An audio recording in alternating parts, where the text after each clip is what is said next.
nababasa sa comment section tungkol sa pinag-aralan ko, na kaso kay elementary laang daw, ganun-ganon. Kaya parang pa sinasabi baga nila na ako'y medyo bobo. Ang tanong ko lang sa inyo, is that a bash to me or an insult to you? O partida, grade 5 lang naman ang aking natapos. Paano pa pag nakatapos ako, di maglalayas na lang kayo sa earth? Kasi mima yung study, actually, para yung armas.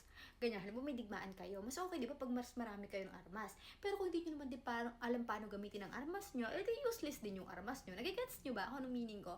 Isa yun kasi sa mga study, resources, tawag nito, connections, ayan, mga advantages nyo yan kapag halimbawa makikipagbakbakan kayo. But, nasa inyo pa rin yung diskarte kung paano nyo gagamitin yung mga armas nyo.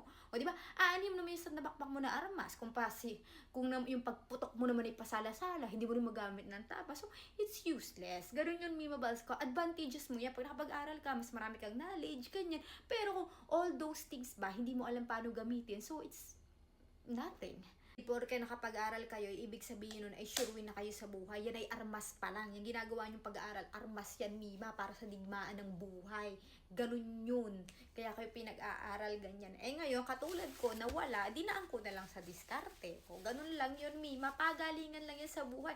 Kumbaga, kung kayo may armas, meron kayong baril, meron kayong itak, ganyan. Tapos ako meron lang itak. At least na itatama ako naman ng hagis. So, mas nakakapatay ako kaysa doon sa mga ang dami nga namang armas. Hindi naman paano alam paggamitin, o edi yung pagputok-putok nila, o meron nga silang armalite, sala naman, o, di ba? Pero kung may education ka na, madiskarte ka ba, edi win-win ka sa buhay, ganun lang yun.